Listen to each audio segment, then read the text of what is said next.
Makofi yako yakupandishe juu katika jina la Yesu. Makofi yako yakupe kiwango cha kifedha. Makofi yako yakupe kiwango cha afya.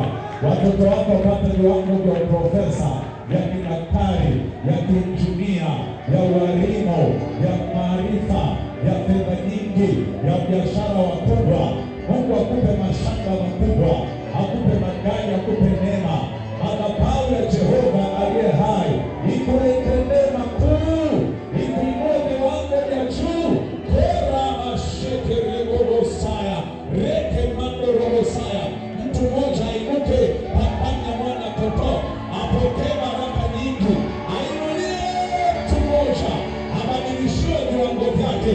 Walikuzika wena viwango vya kimaskini, Jehova ametukumbuka, atatuinua viwango vingine.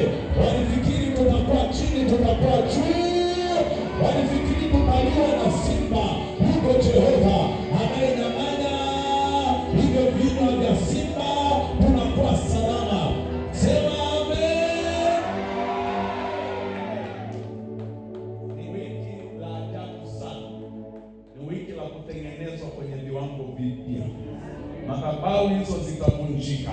Madhabahu ya Mungu aliye hai itatupandisha juu sana, juu sana.